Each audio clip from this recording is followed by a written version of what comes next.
गुना शहर के व्यस्ततम जयस्तंभ चौराहे पर शनिवार सुबह भारी ट्रैफिक जाम और ऑटो चालकों की मनमानी एक बड़े हादसे की वजह बन गई। जयस्तंभ चौराहा स्थित आर्य समाज मंदिर के पास सुबह करीब 8 बजे ट्रैफिक में फंसने के कारण एक निजी स्कूल के शिक्षक गौरव छाबड़ा की बाइक अनियंत्रित होकर फिसल गई। इस हादसे में शिक्षक गंभीर रूप से घायल हो गए, जिन्हें राहगीरों की मदद से तत्काल जिला अस्पताल में भर्ती कराया गया। स्थानीय लोगों और प्रत्यक्षदर्शियों में इस घटना को लेकर गहरा आक्रोश है। लोगों का कहना है कि चौराहे पर स्थित यातायात पुलिस चौकी के ठीक सामने ही ऑटो और टैक्सी चालक मनमाने तरीके से वाहन खड़े करते हैं। आर्य समाज मंदिर से लेकर बस स्टैंड क्षेत्र तक अवैध ऑटो स्टैंड बन गया है, जिससे सड़क पूरी तरह सक्रिय हो जाती है। शनिवार सुबह भी इसी अव्यवस्था के कारण लगे जाम में शिक्षक गौरव छाबड़ा संतुलन खो बैठे और दुर्घटना का शिकार हो गए।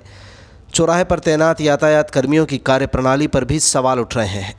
स्थानीय निवासियों का कहना है कि पुलिसकर्मी मौके पर मौजूद रहते हैं, लेकिन वे इन अवैध ऑटो चालकों पर कोई नियंत्रण नहीं रखते। राहगीरों का कहना है कि अगर कोई आम नागरिक इन ऑटो चालकों से वाहन हटाने का निवेदन करता है तो वे अभद्रता और बहस करने पर उतारू हो जाते हैं। पूरे क्षेत्र में अवैध रूप से खड़े रहने वाले ऑटो के कारण आए दिन छोटी मोटी दुर्घटनाएं होती ही रहती हैं, लेकिन प्रशासन किसी बड़े हादसे के इंतज़ार में हाथ पर हाथ धरे बैठा है। शिक्षक के साथ हुए इस हादसे के बाद शहर के सामाजिक संगठनों ने कड़ा रुख अपनाया। संगठनों का कहना है कि जल्द ही जिला प्रशासन और पुलिस अधीक्षक को लिखित शिकायत सौंपकर जयस्तंभ चौराहे को अतिक्रमण और अवैध ऑटो स्टैंड से मुक्त कराने की मांग की जाएगी। जैसे ही ये मांग रखेंगे, ऑटो यूनियन हावी होंगी और इसके बाद प्रशासन को फिर खामोश बैठना पड़ेगा। इधर नागरिकों ने चेतावनी दी है कि अगर जल्द ही व्यवस्था में सुधार नहीं हुआ तो वो आंदोलन के लिए बाध्य होंगे।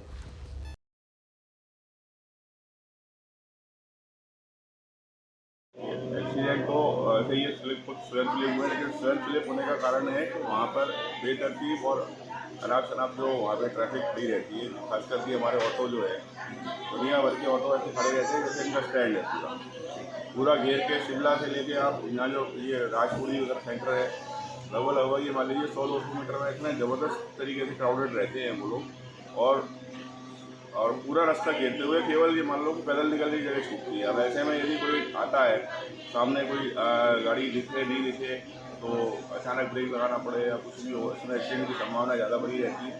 और इसी तरह से वहाँ पे जो ट्रैफिक जाम की स्थिति बन रही है और कई तरह की परेशानी आ रही है। इस पर प्रशासन बिल्कुल नहीं ध्यान दे रही है।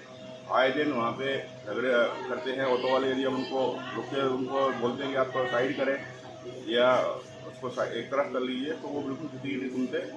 और ठीक पीछे काफ़ी पुलिस वाले जो खड़े रहते हैं ट्रैफिक व्यवस्था के हिसाब से, वो सब उन पर ध्यान नहीं देते। समझ नहीं आता है कि आखिर ऐसा कौन सा ऑटो वालों का जादू है या उनका प्रभाव है जो उनको कोई भी हटा नहीं पा रहा है वहाँ से। तो इस समस्या को लेके आप पुलिस प्रशासन में कुछ संज्ञान में देंगे क्या? हाँ, बिल्कुल देंगे। इसके पहले भी जब एक बार हमारे कलेक्टर अमरवीर बैठ आए थे, तब उन्होंने एक बैठक की थी, अब उसमें हम गए थे और हमने उनसे समस्या बताई थी, उन्होंने संज्ञान में लेते हुए उस पर व्यवस्था काफ़ी सुधार किया था। लेकिन अब वही है, अब वो नहीं है, अब दूसरे आए हैं। जो घटना दुर्घटना हो रही है, समस्या बन रही है यातायात की, जो टैक्सियों की वजह से ही बन रही है जयस्तंभ चौराहे पे। अब ये कल ये नहीं कहेंगे कि टैक्सियों वजह से है, लेकिन जो जिस हिसाब से वो लोग वहाँ खड़े रहते हैं, वहाँ बिना पार्किंग के, बिना ऑटो स्टैंड के वहाँ जिस तरह से खड़े हुए हैं, ये समस्या बनी हुई है। और एक लाइन से खड़े हों तो भी समझ में आता है। वो आप चल के देखेंगे, आप अभी भी आप करके देखें, मैं वहीं से ही आ रहा हूँ, थोड़ी देर पहले ही आ रहा हूँ। इतनी ज़्यादा मतलब बेतरतीब तरीके खड़े रहते हैं, कोई उल्टा कोई सीधा, कोई कहीं सवारियों के इंतजार में ऐसा, और वो भी गाड़ी चालू और खड़े रहते हैं, तो उसके कारण आवाज़ भी इतनी ज़्यादा होती है, पोल्यूशन भी हो रहा है, लेकिन इसके ऊपर कोई ध्यान है, कोई सुनवाई नहीं है। जो भैया भी गिरे हैं, इनका नाम क्या है? आपका नाम गौरव छाबड़ा है।